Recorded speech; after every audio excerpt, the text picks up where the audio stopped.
सभी दोस्तों को नमस्कार। तो अपने बात करते हैं आगे। अपने भाग नंबर 1 में पढ़ा था मारवाड़ का राठौड़ वंश चल रहा है अपना। मारवाड़ का राठौड़ वंश, मारवाड़ के राठौड़ वंश में भाग नंबर 1 और 2 पढ़ लिया था हमने। 1 और 2 में हमने लास्ट राजा जो अंतिम राजा पढ़ा था वो पढ़ा था राव जोधा। भाग नंबर 2 का अंतिम राजा पढ़ा था राव जोधा। तो आज शुरुआत करते हैं अपने YouTube चैनल उड़ान कोचिंग लालगढ़। तो सभी से अनुरोध है लाइक शेयर और सब्सक्राइब जरूर करें चैनल को। जो पहली बार है वो अपने चैनल को सब्सक्राइब जरूर करें। उड़ान कोचिंग लालगढ़। मारवाड़ का राठौड़ वंश हमने देखा था भाग नंबर 2 तक कि राव जोधा के पूरा कंप्लीट करने के बाद में इसके कितने पुत्र थे। इसके 5 पुत्र थे। 2 को इतिहास ने नहीं पढ़ाया, 2 को हमसे इतिहास ने नहीं पढ़ाया। और उसके बाद में छोटा बेटा पढ़ा था बीका। छोटा बेटा पढ़ा था बीका, जो कहाँ बिक गया था, जांगल प्रदेश चला गया था। कहाँ बिक गया था, जांगल प्रदेश चला गया था। अपने राव बीका को पढ़ेंगे बीकानेर के राठौड़ वंश में, बीकानेर के राठौड़ वंश में। ठीक है दोस्तों, तो आज बात करते हैं इसका चौथा बेटा था सातल देव। तो दोस्तों सातल देव, तो सातल देव राव जोधा का बेटा था चौथा। और इसका 5वां, इसका तीसरा बेटा आता है सुजा। तीसरा बेटा आता है सुजा। तो आज सातल देव और सुजा के बारे में बात करेंगे। फिर इस सुजा के पुत्र गंगा, फिर उसके बाद महादेव के बारे में बात करेंगे। तो एक एक राजा, आइए सभी जुड़ जाइए YouTube अपना उड़ान कोचिंग लालगढ़ राठौड़ वंश।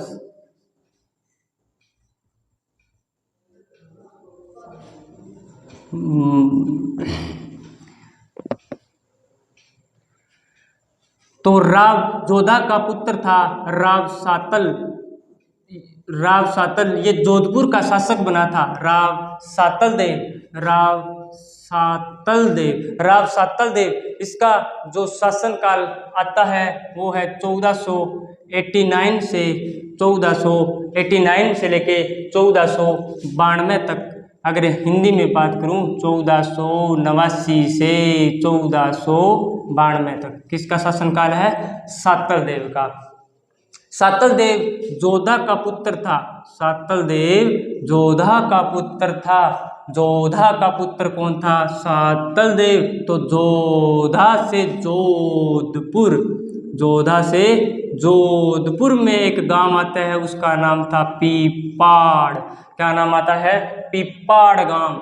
इस पीपाड़ गांव में 140 कुंवारी कन्याएं, कितनी, 140 कुंवारी कन्याएं क्या कर रही थी, गणगौर की पूजन कर रही थी। गणगौर का क्या कर रही थी, पूजन कर रही थी। दोस्तों 140 कुंवारी कन्याएं गणगौर का पूजन कर रही थी। किस गांव में, पीपाड़ गांव में। पीपाड़ गांव कहाँ है, जोधपुर में।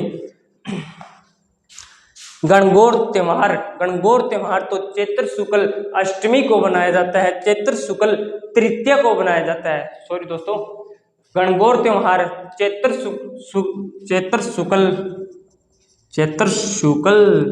तृतीया को, चैत्र शुक्ल तृतीया को तो गणगौर त्योहार बनाया जाता है। तो 140 कुंवारी कन्याएं गणगौर का पूजन कर रही थी। तो इस समय इसके जो राव सातल के समकालीन अजमेर का एक सेनापति था, अजमेर का एक शासक था, उसका नाम था दोस्तों हाकिम मल्लू खां। हाकिम मल्लू खां। और मल्लू खां का एक सेनापति था, उसका नाम था गुड़ले खां। क्या नाम था दोस्तों, गुड़ले खां था। सातल देव के समकालीन अजमेर का इस साइड एक शासक था हाकिम मल्लू खां। अजमेर को तो राजस्थान का हृदय कहते हैं। राजस्थान का हृदय कहते हैं। तो हाकिम मल्लू खां का सेनापति कौन था? गुड़ले खां। बोलिए दोस्तों, गुड़ले खां। तो गुड़ले खां ने 140 कुंवारी कन्याओं का अपहरण कर लिया था। तो ये बात सातल देव को जब पता चली तो इसने गुड़ले खां को रोकने के लिए युद्ध किया था। इस युद्ध का नाम था कौसाना युद्ध। इन दोनों के बीच में युद्ध लड़ा गया जिसका नाम था दोस्तों कौसाना का युद्ध। और ये युद्ध लड़ा गया 1492 ईस्वी को। 1492 ईस्वी को यह युद्ध लड़ा गया दोस्तों। तो इस युद्ध में गुड़ले खां की क्या हो जाती है? मृत्यु हो जाती है। और ये युद्ध किस किस के बीच लड़ा गया था? सातल देव और गुड़ले खां के बीच यह युद्ध लड़ा गया था। और फिर ये 40 कुंवारी कन्याएं जब गुड़ले खां की हत्या कर दी थी किसने? सातल देव ने। तो साथ में सातल देव भी मर गया। गुड़ले खां की हत्या करने के बाद में साथ में तो ये भी मर गया था। कौन? सातल देव। फिर ये 140 कुंवारी कन्याएं क्या हो गई थी? आज़ाद हो गई थी दोस्तों। 140 कन्याएं क्या हो गई थी? स्वतंत्र हो गई। तो इन दोनों ने इन 140 कन्याओं ने क्या किया कि गुड़ले खां के सिर को काट कर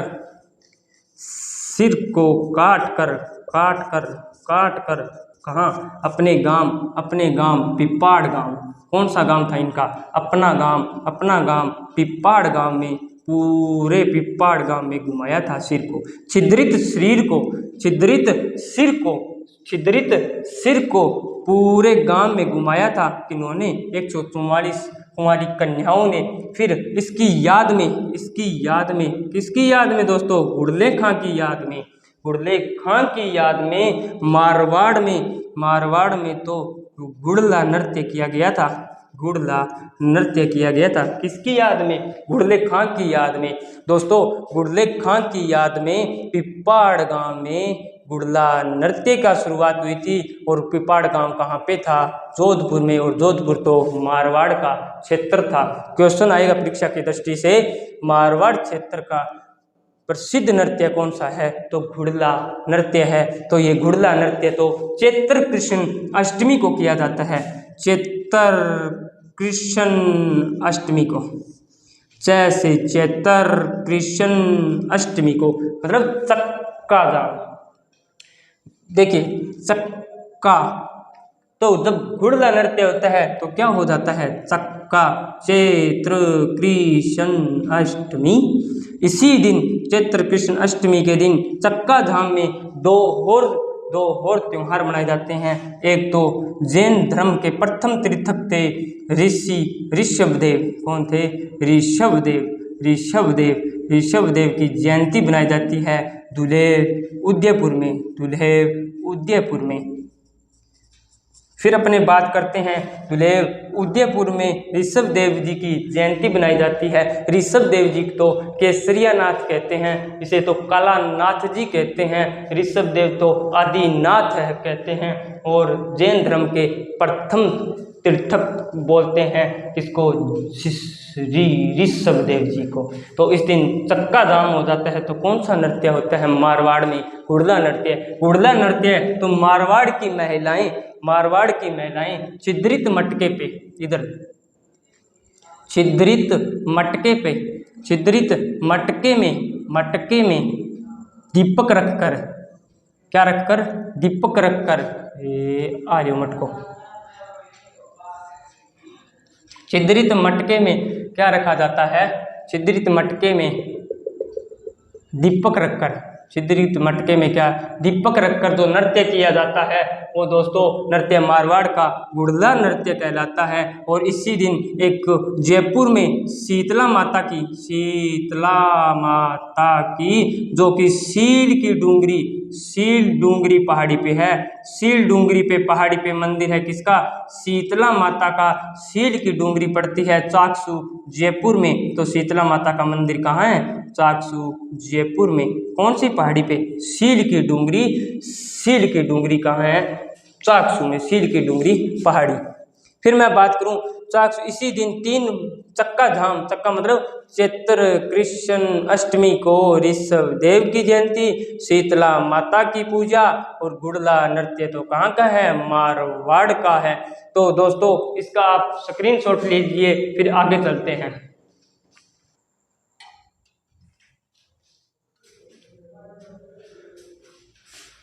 तो दोस्तों आइए राव सातल के बारे में एक बार फिर से।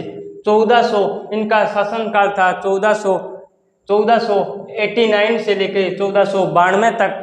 राव, इनके पिता का नाम राव जोधा था, राव जोधा, और यह जोधा से आता है जोधपुर, जोधा से जोधपुर, और जोधा से जोधपुर। जोधपुर में एक गांव था, उसका नाम था पीपाड़ गांव। कौन सा गांव था? पीपाड़ गांव। इस पीपाड़ गांव में 140 कुंवारी कन्याएं क्या कर रही थी? गणगौर का पूजन कर रही थी। और गणगौर तो चैत्र शुक्ल तृतीया को किया जाता है, त्योहार बनता है चैत्र शुक्ल तृतीया को। तो इसी दिन 140 कुमारी कन्याएं गणगौर का क्या कर रही थी? पूजन। तो सातल देव के समकालीन अजमेर का शासक कौन था? हाकिम मल्लू खां था। हाकिम मल्लू खां था। तो मल्लू खां का सेनापति था गुड़ले खां। गुड़ले खां ने अपहरण किया था किनका? 144 कुमारी कन्याओं का। ये बात पता चली जब सातल देव को, तो इसने युद्ध किया था कोसाणा का युद्ध, जो कि 1492 ईस्वी को हुआ था। और सातल देव ने तो हत्या कर दी किसकी? गुड़ले खां की। तो साथ में सातल देव भी मारा गया। तो इन कुंवारी कन्याओं ने क्या किया कि गुड़ले खां के सिर को काट के पूरे गांव में घुमाया, पूरे गांव जो पीपाड़ गांव में घुमाया। फिर उसके बाद में इसकी याद में, गुड़ले खां की याद में गुड़ला नृत्य होता है मारवाड़ में, जो कि मारवाड़ की महिलाएं सिर पर छिद्रित मटके में दीपक रखकर जो नृत्य करती है वो गुड़ला नृत्य होता है। और गुड़ला नृत्य की शुरुआत तो गुड़ले खां की पुत्री का नाम था गिंदोली। क्या नाम था? गिंदोली। गुड़ला नृत्य की शुरुआत तो पिपाड़ में हुई थी। इसकी गुड़ले खां की पुत्री थी गिंदोली। गिंदोली ने तो अपने पिता की याद में गुड़ला नृत्य की शुरुआत की थी। और यह नृत्य चैत्र कृष्ण अष्टमी को किया जाता है। दोस्तों चैत्र कृष्ण अष्टमी चक्का धाम हो जाता है जब नृत्य होता है। तो इसी दिन 2 होर हो जाते हैं, 2 होर त्योहार मनाते हैं। एक तो जैन धर्म के प्रथम तीर्थक ऋषभ देव जी, जो कि उदयपुर में इनकी जयंती बनाई जाती है। दूसरा शीतला माता की पूजा होती है। शीतला माता का मंदिर सील की डूंगरी पहाड़ी कहाँ पे है? चाकसू जयपुर में है। कहाँ है? चाकसू सील की डूंगरी की पहाड़ी कहाँ है? जयपुर में है चाकसू। वहाँ शीतला माता की पूजा होती है। शीतला माता का प्रतीक तो दीपक होता है, पुजारी तो कुम्हार होता है, और वाहन तो गधा होता है। फिर बात करते हैं अपने जो 144 कन्याएं क्या हो गई थी? स्वतंत्र हो गई थी। किसने किसका युद्ध किया था? सातल देव ने युद्ध किया था गुड़ले खां के साथ। तो दोस्तों ये समझ आ गया होगा आपको।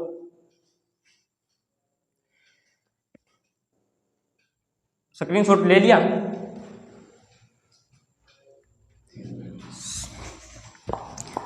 सातल देव के बाद में जोधा का तीसरा पुत्र था, उसका नाम था सूजा। तो बताइए दोस्तों क्या नाम था? सूजा। सातल देव सूजा बीका। बीका कहाँ? बीका भी तो जंगल प्रदेश में बीका था। सूजा का जो शासनकाल आता है वो 92 से लेके 1492 से लेके राव जो सूजा, इसका शासनकाल आता है 1492 से 1515 तक। कब आता है? 1492 से लेके 1414 तक आता है। इसके बारे में बस एक ही लाइन याद रखना, जब इसके समकालीन कौन गया था उधर जांगल प्रदेश में? राव बीका गया था। तो राव बीका ने इसके साथ युद्ध किया था और अपना राज चिन्ह लेने के लिए युद्ध किया था। तो फिर इसकी जो सूजा की माता थी उसका नाम था जसमादे। जसमादे ने कहा कि छोटे कोई ना, बड़े भाई की बात मान ले और राज चिन्ह क्या है दे दे। तो राज चिन्ह दे दिए थे किसने, राव सूजा ने। किसको, राव बिक्का को। तो राव सूजा के बारे में इतना ही है। इसका शासनकाल याद रखना, राव सूजा का। राव सूजा का जो शासनकाल आता है वो है 1492 से 1415। आगे चलते हैं। राव सूजा, राव सूजा का पुत्र था राव गांगा। कौन था, राव गांगा। हमने एक बात कही थी कि इधर मारवाड़ में राव गांगा था तो मेवाड़ में राणा सांगा था। राव गांगा, राव राणा सांगा, राव गांगा, राणा सांगा। तो गांगा ने सहायता की थी किसकी, राणा सांगा की। राणा सांगा की गांगा ने सहायता की थी किसकी, राणा सांगा की। इसने अपने पुत्र राव गांगा ने अपने पुत्र मालदेव को तो 4000 सैनिकों के साथ, कितने दोस्तों, 4000 सैनिकों के साथ राणा सांगा की सहायता करने के लिए भेजा था। किसने, राणा गांगा ने। और कौन से युद्ध में, तो मैं बता दूं, खानवा के युद्ध में। कौन सा युद्ध था दोस्तों, खानवा का युद्ध था। ये खानवा का युद्ध हुआ था 1527 को बाबर और सांगा के बीच में। बाबर और सांगा के बीच में युद्ध हुआ था 1527 में, खानवा का युद्ध। और इस युद्ध में बाबर क्या हो जाता है, विजयी हो जाता है। तो राणा राव सांगा ने सहायता की थी किसकी, राणा सांगा की। राव गांगा ने सहायता की थी राणा सांगा की अपने पुत्र मालदेव को 4000 सैनिकों के साथ भेज के बाबर ने गांगा ने सहायता की थी सांगा की, मालदेव को भेजा था। कौन से युद्ध में, खानवा के युद्ध में। खानवा का युद्ध हुआ था दोस्तों 1527 को। गांगा ने तो मारवाड़ में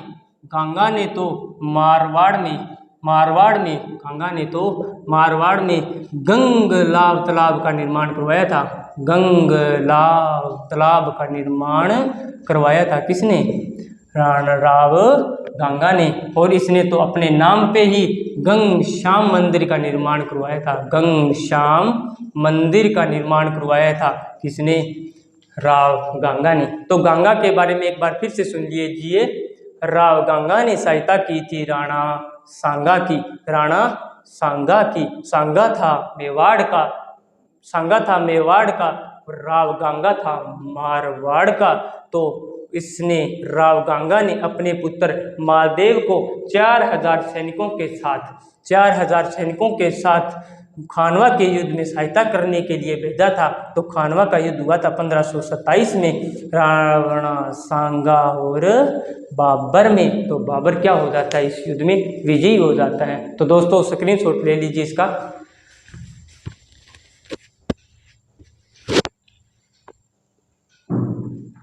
आगे देखते हैं।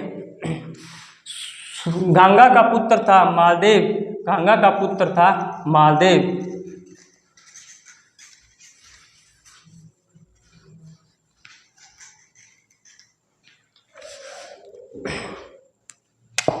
राव मालदेव,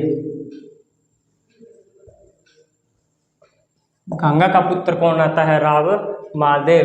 तो मालदेव तो बोलूं 1531 से 1562, यानी याद रखना 31 दूना 62, 31 दूना 62। कौन, मालदेव। बोलिए दोस्तों, मालदेव तो 31 दूना 62। तो इसका शासनकाल आता है कब से कब, 1531 से 1562 तक। मालदेव तो राव गांगा का पुत्र था। जब गांगा खिड़की में खड़ा हुआ था तो मालदेव ने इसको धक्का दे दिया कि जाओ, आपका समय पूरा हो गया है। तो मालदेव ने हत्या की थी किसकी, अपने पिता की हत्या किसने की थी, मालदेव ने अपने पिता राव गांगा की हत्या की थी। तो इसीलिए इसको मारवाड़ का प्रथम पितृहंता कहते हैं, मारवाड़ का प्रथम पितृहंता कहते हैं किसको? राव मालदेव को। किसने राव गंगा की हत्या की थी? राव मालदेव ने। तो राव गंगा कौन था? पिता था। तो आगे बात करते हैं, एक फारसी इतिहासकार थे, फारसी इतिहासकार थे, उन्होंने तो राव मालदेव को हसमत वाला राजा कहा है। हसमत वाला राजा, कौन सा राजा दोस्तों? हसमत वाला राजा कहा है। किसने? फारसी इतिहासकारों ने हसमत वाला राजा कहा है। फिर बात करूं, इसको तो एक उपाधि मिली है हाल गुरु की। किसकी? हाल गुरु की। फिर एक उपाधि मिली है इनको, हसमत वाला राजा कहते हैं, पितृहंता कहते हैं, हाल गुरु कहते हैं। दो बंदे आते हैं, एक का नाम आता है बंदा था तो बंदायूनी, और इसके साथ में फरिश्ता, इसके साथ में कौन था? फरिश्ता। एक का नाम था बंदा था तो बंदायूनी। इन दोनों ने इसको कहा था महान पुरुषार्थी राजकुमार, महान पुरुषार्थी राजकुमार। किसको? मालदेव को। किन किन ने कहा था दोस्तों? तो सुनिए, बंदा ने बंदा को कहा था महान पुरुषार्थी राजकुमार, बंदा ने तो बंदा को कहा था महान पुरुषार्थी राजकुमार। अबुल फजल ने इनको कहा है, अबुल फजल तो अकबर के नवरत्नों में था, अकबर के नवरत्न में था। अबुल ने तो इसको हिंदू बादशाह कहा है, हिंदू बादशाह कहा है, हिंदू बादशाह किसको कहा है? राव मालदेव को। किसने कहा दोस्तों? अबुल फजल ने कहा था। किसने कहा था दोस्तों? अबुल फजल ने कहा था। इसके पास, राव मालदेव के पास 52 युद्धों का विजेता कहते हैं, 52 युद्धों का विजेता कहते हैं। किसको? मालदेव को। 52 युद्धों का विजेता मालदेव को कहते हैं। इसने अपने शासनकाल में 58 परगने जीते थे, अपने शासनकाल में 58 परगने जीते थे। किसने दोस्तों? किसने जीते थे? राव मालदेव ने जीते थे। तो बोलूं 31 दूना 62 राव मालदेव, 31 दूना 62 राव मालदेव। इसके पिता ने, राव मालदेव ने अपने पिता किसका? इनके पिता का नाम था राव गंगा की हत्या की थी। तो इसे मारवाड़ का क्या कहते हैं? पितृहंता कहते हैं। फारसी इतिहासकारों ने हसमत वाला राजा कहा है, हसमत वाला राजा कहा है। किसको? मालदेव को। दो बंदे आते हैं, एक का नाम होता है बंदा और एक इसका साथी होता है फरिश्ता। इन दोनों ने तो बंदे को कहा महान पुरुषार्थी राजकुमार। इन दोनों ने कहा था महान पुरुषार्थी राजकुमार। किसको? राव मालदेव को। फिर इनको तो अबुल फजल ने हिंदू बादशाह कहा है, अबुल फजल ने तो इनको हिंदू बादशाह कहा है। 52 युद्धों का विजेता कहा है। किसको? मालदेव को। और 58 परगने जीते थे। इसने अपने शासनकाल में 58 परगने जीते थे। तो दोस्तों इसका स्क्रीनशॉट ले लीजिए आप।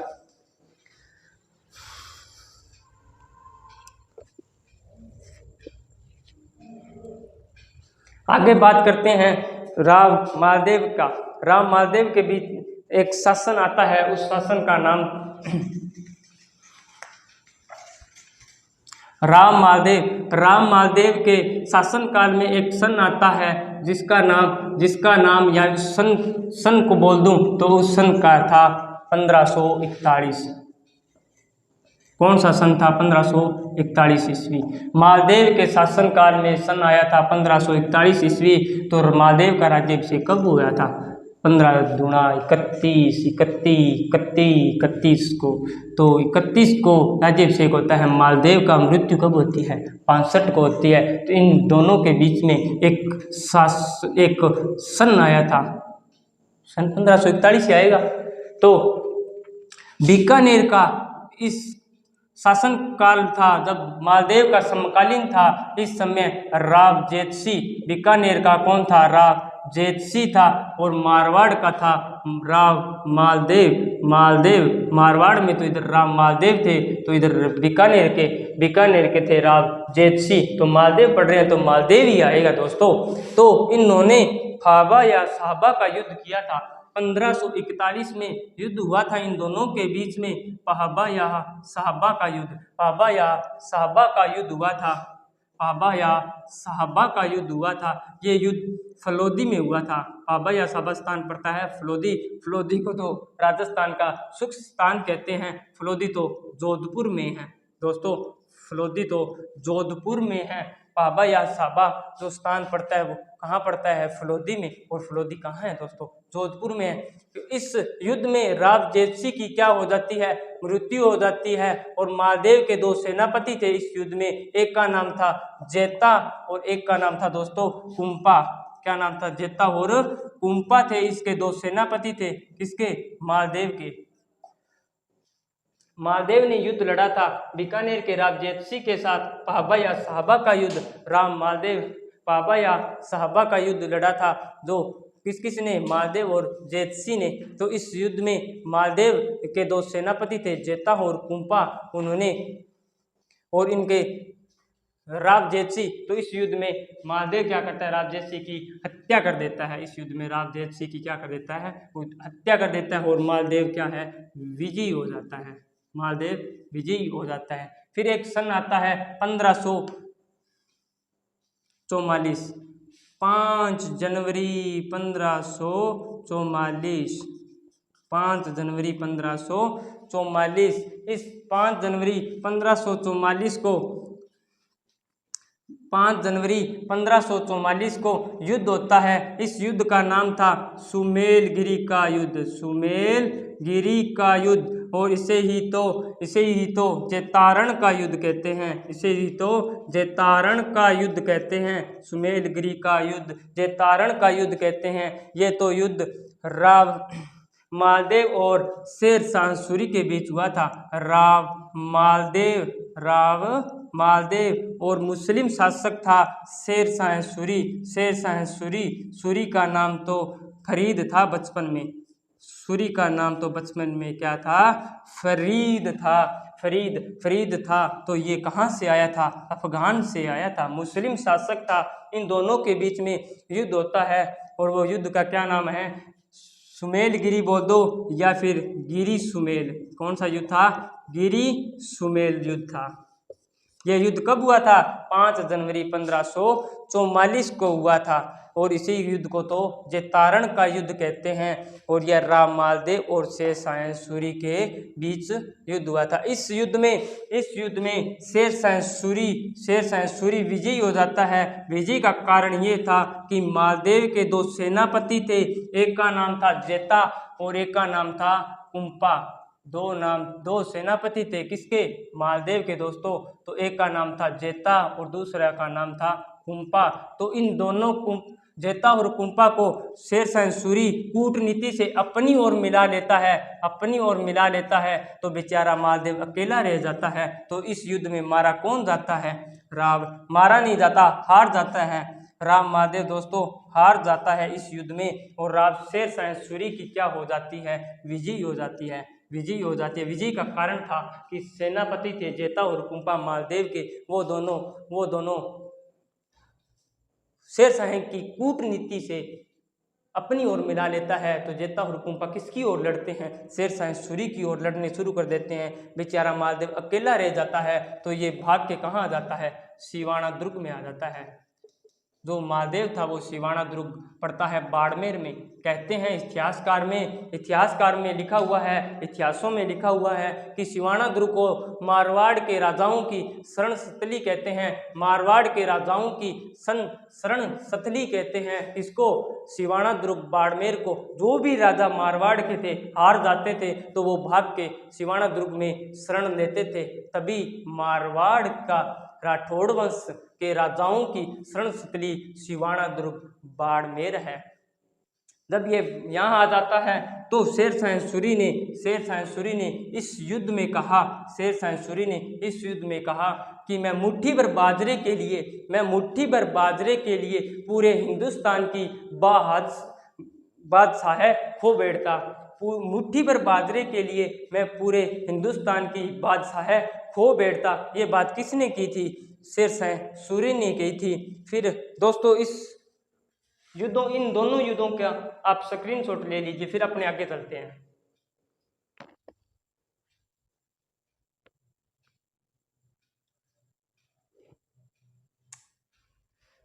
तो देखिए शेरशाह सूरी चल रहा था। शेरशाह सूरी गिरी सुमेल युद्ध या सुमेल गिरी या जैतारण का युद्ध 5 जनवरी 1544 को होता है। तो इसमें विजयी कौन हो जाता है? शेरशाह सूरी हो जाता है। आगे देखिए दोस्तों, शेरशाह सूरी ने इस युद्ध में कहा कि मुट्ठी भर बाजरे के लिए, बोलिए दोस्तों साथ साथ में, मुट्ठी भर बाजरे के लिए मैं अपनी हिंदुस्तान की बादशाह खो देता। ये बात किसने कही थी? शेरशाह सूरी ने कही थी। शेरशाह सूरी का बचपन का नाम था फरीद। बचपन का क्या नाम था? फरीद। शेरशाह सूरी ने तो इसका शासनकाल था 1540 से लेके 1540 से लेके 1545 तक। किसका? शेरशाह सूरी का। शेरशाह सूरी ने तो जीटी रोड का निर्माण करवाया था। जीटी रोड का निर्माण करवाया था किसने? शेरशाह सूरी ने। इसे तो ग्रांट टैंक कहते हैं, ग्रांट टैंक, इस रोड को ग्रांट टैंक कहते हैं। जीटी रोड का निर्माण कराया था। और शेरशाह सूरी ने युद्ध जीतने के बाद, शेरशाह सूरी ने युद्ध जीतने के बाद जोधपुर में सूरी मस्जिद का निर्माण करवाया था। सूरी मस्जिद का निर्माण करवाया था किसने? शेरशाह सूरी ने करवाया था। शेरशाह सूरी के बचपन का क्या नाम था दोस्तों? फरीद था। फिर एक सन आया था जब अपने इन युद्धों से पहले पढ़ेंगे 1536 को मालदेव ने जैसलमेर के एक राजा थे रावलूणकरण, इनकी पुत्री उमादे के साथ विवाह हुआ था। किसका? मालदेव का। 1536 ईस्वी को मालदेव ने विवाह किया था। किससे? उमादे से। उमादे तो जैसलमेर के रावलूणकरण की पुत्री थी। कहते हैं इतिहास में जो उमादे हैं उसको तो इतिहास में रूठी रानी कहते हैं। इतिहास में तो रूठी रानी कहते हैं। किसको? उमादे को। ये जब इसका विवाह हुआ था मालदेव के साथ, तो पहले ही दिन रूठ के कहाँ चली गई थी दोस्तों? तारागढ़ अजमेर दुर्ग में चली गई थी। तारागढ़ दुर्ग तो गठबिठली दुर्ग पे है। तारागढ़ दुर्ग तो गठबिठली पहाड़ी पे है। तारागढ़ दुर्ग तो गठबिठली पहाड़ी पे है। तो बैठ कौन गई थी? उमादे बैठ गई थी। कहाँ बैठ गई थी? तारागढ़ में बैठ गई थी। और इसी तारागढ़ दुर्ग में औरंगजेब का भाई दारा शिकोह छिपा था।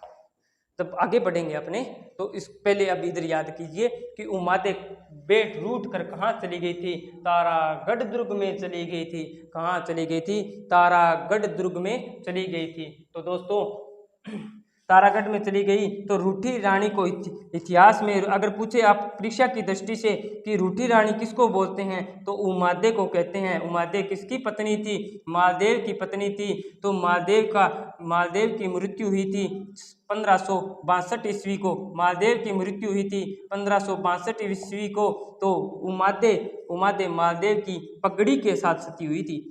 मालदेव पगड़ी के साथ सती हुई थी। तो इतिहास में राजस्थान के इतिहास में जो किसी अपने पति की किसी वस्तु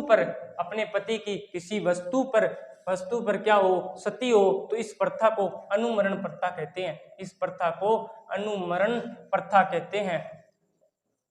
अनुमरण प्रथा कहते हैं। तो रूठी रानी जिसको उमादे कहते हैं, उमादे मालदेव की पगड़ी के साथ सती हुई, तो इस प्रथा को क्या कहते हैं? अनुमरण प्रथा कहते हैं। तो दोस्तों आज अपने राम मालदेव पढ़ लिया, फिर अपने कल पढ़ेंगे राम मालदेव के पुत्र के बारे में। तो मालदेव का पुत्र था चंद्रसेन। तो चंद्रसेन के आगे में बात करेंगे। तो दोस्तों इसका आप स्क्रीनशॉट ले लीजिए।